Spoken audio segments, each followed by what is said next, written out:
Hello everyone, welcome to EditUp. So in today's session, we are going to discuss a very important news article and in which we will discuss that RBI has launched two very important initiatives for the digital payments. So we will see that the launch event and the inaugural address has been done by the RBI governor and related to the UPI features, and the RBI now brings UPI to the feature phone users. So we will see that what is this UPI that has been brought for the feature phone users and what is the second initiative that is being taken by the RBI, that is being launched by the RBI, and why they are so important that we all are talking about it. So now before starting with the session, please subscribe to our YouTube channel if you are new to the channel and join our Telegram channel for the PDF of this session, and you can get the link of the Telegram channel in the description box below.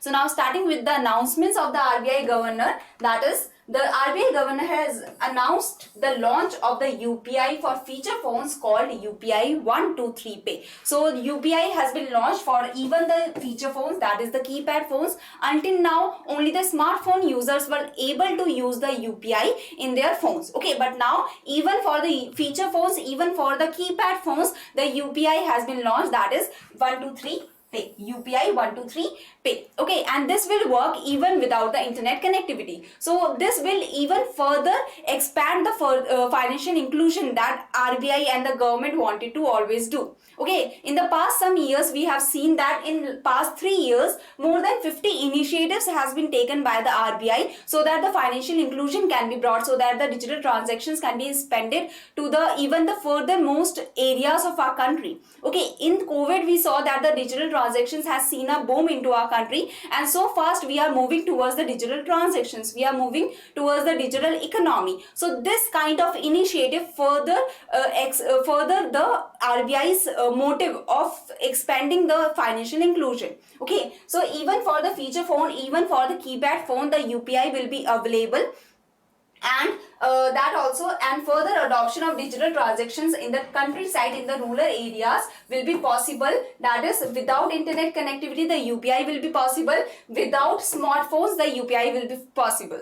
Next initiative that has been launched by the RBI is 24/7 helpline for digital payments, that is the Digi Sathi. So now as the financial inclusion will expand, what will happen that more queries, more issues will be raised, and so where can we solve those kind of issues? So this helpline has been launched by the RBI so that the queries of the people can be taken care of in 24/7. Okay, so it has been called Digi Sathi. So now we will understand more about UPI 123 Pay. So why it has been called 123 Pay? So because the name itself suggests that in 3 easy steps you can complete any of the service that you want to take, that is call karo, choose karo, pay karo. So in 3 simple steps, if you want to transact, you can easily transact. Okay, so UPI 123 Pay is a 3-step method to initiate and execute the services. So from the start till the execution, you just need 3 steps to complete the transaction. For users which will work on simple phones, so in broadly 3 steps user can complete the transaction, complete any of the service that they want to have. So UPI 123 Pay will allow customers to use feature phones for almost all transactions except scan and pay. So now you can use even the feature phone for any of the transactions, for paying your bills, for paying your utility bills, for recharging your phone, for recharging any of the thing, or for transacting person to person, person to merchant. You can do any of the transactions, all of the transactions except scan and pay. It doesn't need any of the internet connection for transaction. So even the rural areas, even the village areas that do not have the internet connectivity can have this system. Okay, can use the UPI. And let me tell you that 40 crore, more than 40 crore of the people into our country are using the feature phones. So the aim is to provide the UPI to even those people, 40 crore of our people that are using the feature phones. So to provide the UPI to even those people, even to the areas that do not have the internet connectivity. So customers have to link their bank account with their feature phones.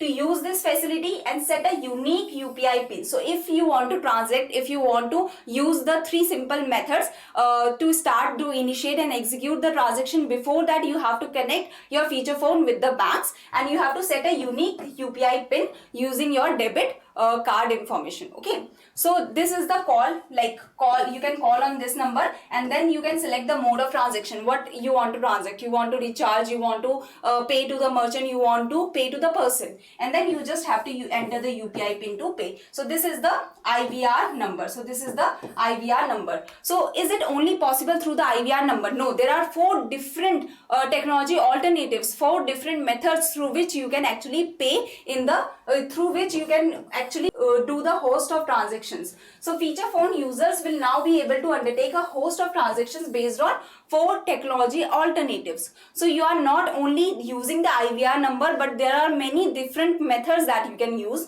in the feature phone. That is, app based functionality is there. There will be some app in your feature phone and you can use that app to pay.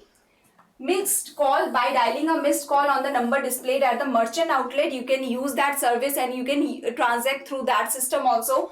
Interactive voice response, this is the number that I showed you in the previous slide. You can call in that number and there will be a AI that will be talking to you and that will tell you to select the method that you want to pay through. Okay, so predefined IVR number that is given would necessitate users initiating a secure call from their feature phones to predetermined number and completing UPI onboarding formalities. So after you have done the formalities, after you have done the UPI onboarding, that is, you have connected your mobile with the bank, after that you can use the IVR number to directly transact, to directly take any of the transactions.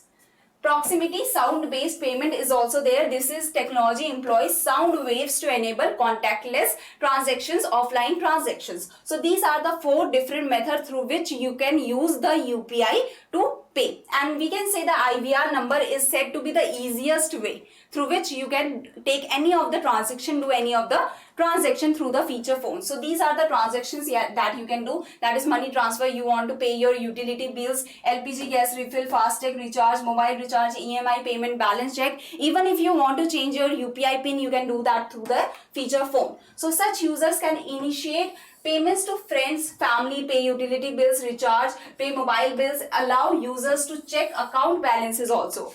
So customers will also be able to link bank accounts, set or change UPI pins through the UPI 123 pay. These services can be accessed without internet and in various Indian languages. So if we want to expand it to the rural areas, we know that there are many rural areas that do not even know the Hindi or English. So this has been, UPI 123 pay has been brought in many different Indian languages, so that making it further beneficial for the rural population, making it further important, like financial inclusion can further through this process. So DigiSathi, now we will understand about the DigiSathi. DigiSathi is a 24/7 helpline for digital payments, has also been set up by the NPCI, National Payments Corporation of India. So let me tell you that all of these things has been set up by NPCI and it has been launched by the RBI. Okay. DigiSathi will assist the callers or users with all their queries. So even if you have any query regarding the digital payments, regarding the products or services of the digital payments, you can take the assistance of the DigiSathi. Products and services, like if you want to know about ATM, POS terminal, if you want to know about credit cards, debit cards, any of the products or services that provide the digital payments, you can take the assistance of DigiSathi to know about it through the website or through the chatbot facility or through toll-free calls. So automated responses has been fed in the AI will be responding you, and automated responses on information related to digital payment products and services are available in Hindi and English. So in DigiSathi there are only in Hindi and English for now. So later on it has been said that as we move forward, more of the languages will be brought in the DigiSathi. So it aims to be a one-stop solution for users with digital payment related issues. So if you like, this DigiSathi has been launched with the motive that it wants to be a one-stop solution. Any query, any issue you have regarding the digital payments, you can use the service of the DigiSathi. Later on, what will happen? The queries or the questions asked shall be reviewed periodically for updating FAQs and the responses. As you know that RBI in the website also provides the FAQs. So the queries and questions that are again and again asked will tell that okay, this is the query of the country, this is the query of most of the people. So FAQs will be updated and responses will be updated according to that also.